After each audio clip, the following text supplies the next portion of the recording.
اللہ کی نظر میں اچھا کون ہے، جو نماز پڑھتا ہے یا نماز چھوڑتا ہے؟ بولو نا۔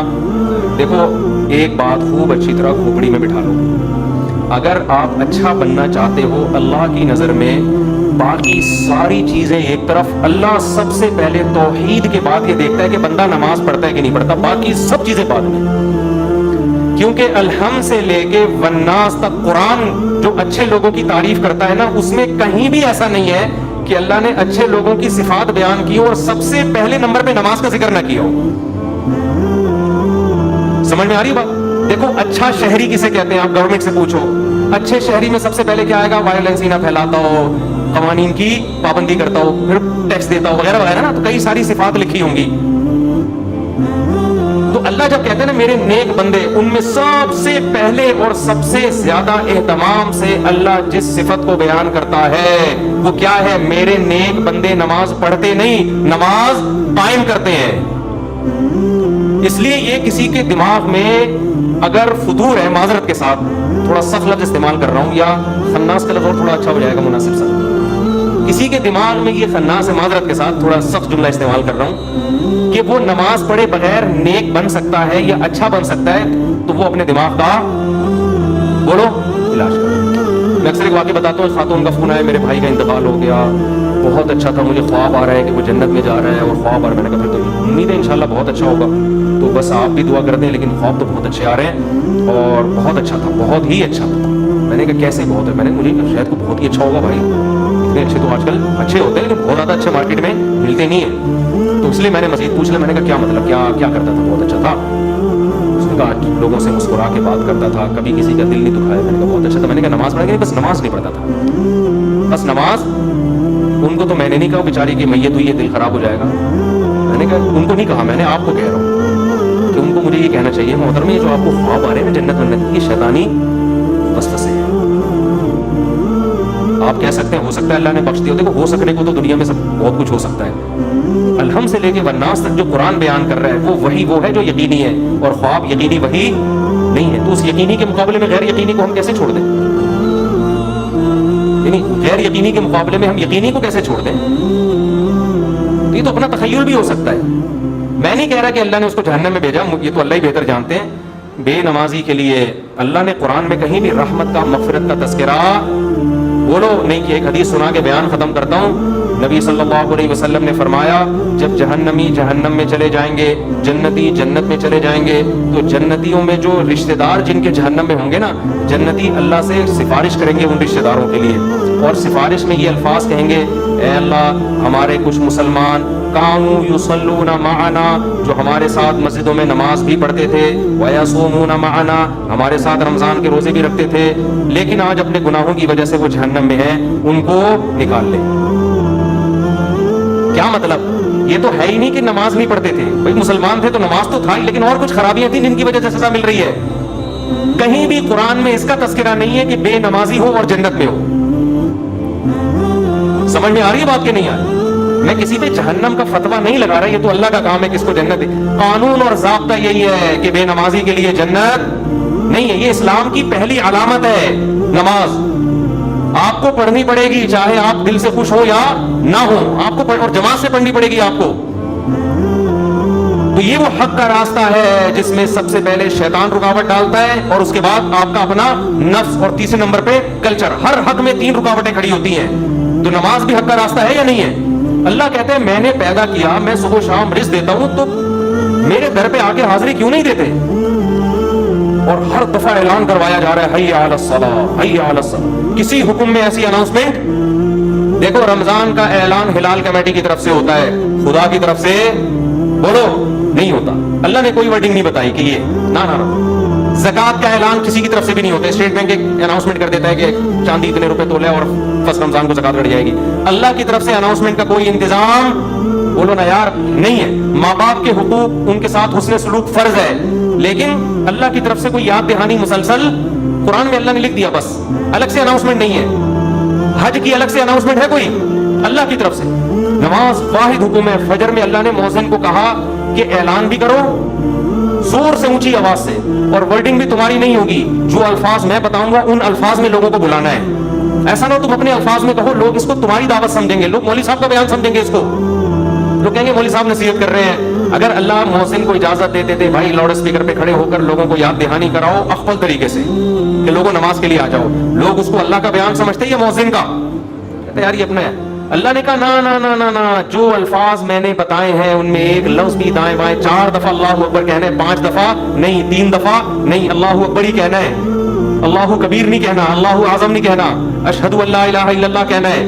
اب لا الہ الا اللہ کے بعد کوئی محمد رسول اللہ لگا سکتا ہے؟ نا نا نا, جو ورڈنگ میری ہے وہ, پھر اشہد ان محمد رسول اللہ, پھر حی علی الصلاۃ, یہ بھی 2 دفعہ کہنا ہے, 3 دفعہ کہنے کی بھی اجازت نہیں, 1 دفعہ کہنے کی بھی اجازت, پھر حی علی الفلاح. اب مؤذن کہ حی علی الفلاح آج میں پہلے کر دیتا ہوں, حی علی الصلاۃ آج میں بولو بعد میں. نا نا نا, اللہ نے کہا تیرا کام ہے, تو میری طرف سے متعین ہے, یہ اناؤنسمنٹ میری طرف سے ہوگی. کیوں؟ اللہ ایک ایک بات اس لیے تاکہ اللہ کی حجت اس کے بندوں پہ تمام ہو جائے. کل قیامت میں کوئی یہ نہ کہہ سکے اے اللہ نماز میری سمجھ میں نہیں آ رہی تھی, اللہ کہے گا 5 دفعہ تیرے کان میں میں نے اپنی کبریائی ڈلوائی اور وہ ورڈنگ تو اس کو بھول گیا تھا. یہ کیسے ہو سکتا ہے میرے بھائی؟ چھوٹا حکم نہیں ہے, چھوٹا حکم نہیں ہے, ایمان اور کفر کا مسئلہ یہ. ابھی سے عزم کرو, ابھی سے پابند. اگر سستی ہو رہی ہے سستی کا علاج کرو. آج موٹیویشنل اسپیکر آپ کو بتا رہے ہیں سستی کا علاج کیا ہے. وہ آپ کو پیسہ کمانے میں جو سستی ہو رہی ہے نا اس کا علاج بتا رہے ہیں. آپ سارا دن سوتے پڑے رہو, مر جاؤ گے بھوک سے, زیادہ زیادہ یہی ہوگا, کم نقصان ہوگا آپ کا. لیکن قیامت کے دن جو اللہ سب سے پہلے آپ سے پوچھے گا وہ کیا پوچھے گا؟ وہ نماز کا پوچھے گا کہ میں نے پیدا کیا تھا اور میں نے بار بار پیدا ہوتے ہی کان میں اذان دلوا دی, پیدا ہوتے ہی. اس کو ہلکا سمجھنا شروع کر. خواتین جا رہی ہیں شاپنگ کرنے, نماز بول. سفر پہ جا رہے ہیں, نماز بول. تو سفر میں ہی تو پتہ چلتا ہے نماز کا, شاپنگ کے دوران ہی تو پتہ چلتا ہے نماز کا. تو آج سے عزم کرو میرے بھائی. اور میں ایک نسخہ بتاتا ہوں, جس نے فجر کی نماز جماعت سے پڑھ لی, اس کا مطلب باقی نمازیں بھی کیسے پڑھتا ہے وہ؟ جماعت سے پڑھے. فجر پڑھ لی نا, اس کا مطلب باقی نہیں چھوڑے گا. پھر فجر کو فوکس کر دو. اور جی ہاں, سب فجر میں تو اللہ نے ایک اور الفاظ اضافہ کروا دی نا, الصلاۃ خیر من النوم. کتنے پیارے الفاظ ہیں, کتنی میٹھی نیند سو رہا ہوتا ہے. اللہ نے بتا دیا. دیکھو اللہ میاں نے بھی کیسا کام کیا. مؤذن کو بولا بولنا ہے, گھر میں لٹ لے کے نہیں پہنچا. ہم اگر کسی کو سمجھائیں, ایک دفعہ سمجھائیں گے آ جا نماز کے لیے, دوسری دفعہ سمجھیں, تیسری دفعہ غصہ آئے گا نا, جا کے تھپڑ لگا دیں گے. میں تو تجھے سمجھا رہا ہوں, تیری کھوپڑی میں بات آ نہیں رہی ہے. یا بیگم کو ایک بات سمجھا رہے ہو, بیگم چائے میں تھوڑا چینی کم ڈالا کرو, تم ویسے اتنا میٹھا بولتی ہو کہ چائے میں میٹھے کی ضرورت نہیں ہے. پھر وہ چینی زیادہ ڈال رہی, پھر چینی زیادہ, رات کو غصہ آتا ہے نا. یہی تھوڑی کہ ہمیشہ ریکارڈنگ چلا کے چلا جائے گا چینی کم ڈالو, چینی کم ڈالو. ایک دن 5 6 7 8 دفعہ آ کے اس کو غصہ آئے گا کہ بھائی بولا ہے کم ڈالو, نمک کم ڈالو, 1 دفعہ 2 دفعہ 3. لیکن اللہ کا اصول دیکھو. اللہ نے کہا مؤذن سے فجر میں اعلان کر دینا حی علی الصلاۃ حی علی الفلاح الصلاۃ خیر من النوم, نماز نیند سے بہتر ہے. بس بتا دینا, گھر میں ڈنڈا لے کے نہیں پہنچنا. نہ سونے تو جو پڑا ہوا ہے. کیوں؟ لا تحسبن اللہ غافلا عما یعمل الظالمون. قرآن کہتا ہے ظالم جو کچھ کر رہا ہے اللہ کو اس سے غافل مت سمجھو. اللہ غافل نہیں ہے, اللہ حجت تمام کر رہا ہے, ابھی نہیں پوچھے گا. اگر پکڑنا شروع کر دے تو پھر آزمائش نہیں ہے. پکڑنا شروع کر دے اللہ تعالیٰ پھر تھوڑی آزما. ابھی تو اللہ کہہ رہے ہیں جو سو رہا ہے سونے دو. جو میرے نیک بندے ہوں گے نا, جن کو پتا ہے کھلاتا اللہ ہے پلاتا اللہ ہے, وہ اس آواز پہ کان دھریں گے, وہ اسے سنیں گے. یار یہ بار بار کیا کہا جا رہا ہے؟ غیر مسلم بھی سنتے ہیں اذان, پتہ ہے آپ کو, وہ بھی غور کرتے ہیں کیا ہو رہا ہے, بار بار کیوں مسلمان اناؤنسمنٹ کرتے ہیں. لیکن ہم اس اناؤنسمنٹ کو سن سن کے ہمارے کان سن ہو گئے ہیں. تو ہم اس خوش فہمی میں ہے کہ اللہ تعالیٰ مؤذن کو آٹو پہ کر کے معاذ اللہ بھول گیا ہے. جیسے بٹن دبا کے بعض دفعات میں بھول جاتا ہے نا, تو اللہ مؤذن کا بٹن دبا کے شاید بھول گئے ہیں. اللہ کو تو پتہ ہی نہیں کہ اس آواز کو نہ کوئی سن رہا ہے نہ کوئی اس پہ لبیک. 2-4 آدمی بیوقوف سے مسجد میں آ جاتے ہیں. تو میں مذاق میں کہہ رہا ہوں, ایسا نہ ہو ہمارے نمازی بولے ہم کو بیوقوف کیوں بول رہے ہو. مطلب وہ میرا مقصد اس سے یہ کہ وہ جو ایک آدمی تھا نا, ایک مولوی صاحب تھے مسجد میں, تو کسی دیہاتی کا بیل آ گیا, یہ کٹا آ گیا مسجد میں. تو مؤذن صاحب نے اس کٹے کو مارنا شروع کیا. تو دیہاتی بھاگتا ہوا آیا, بولا مولوی صاحب یہ بے زبان جانور ہے, مسجد میں پھولے سے آ گیا, کبھی مجھے دیکھا آپ نے مسجد میں؟ یہ تو بے زبان بے عقل آ گیا, مجھے دیکھا, یعنی میں عقل مند ہوں, میں تھوڑی بات ہوں. تو جو بیچارے چند آ رہے ہیں وہ لوگ ان کو بیوقوف سمجھتے ہیں. تو اللہ میاں نے اناؤنسمنٹ کرا کے نا یاد دہانی بار بار کرا رہے ہیں. تو اب ہم یہ سمجھتے ہیں کہ چند بیوقوف ہیں جو اللہ کی دعوت پہ لبیک کہہ کے نماز پڑھنے آ جاتے ہیں. بیوقوف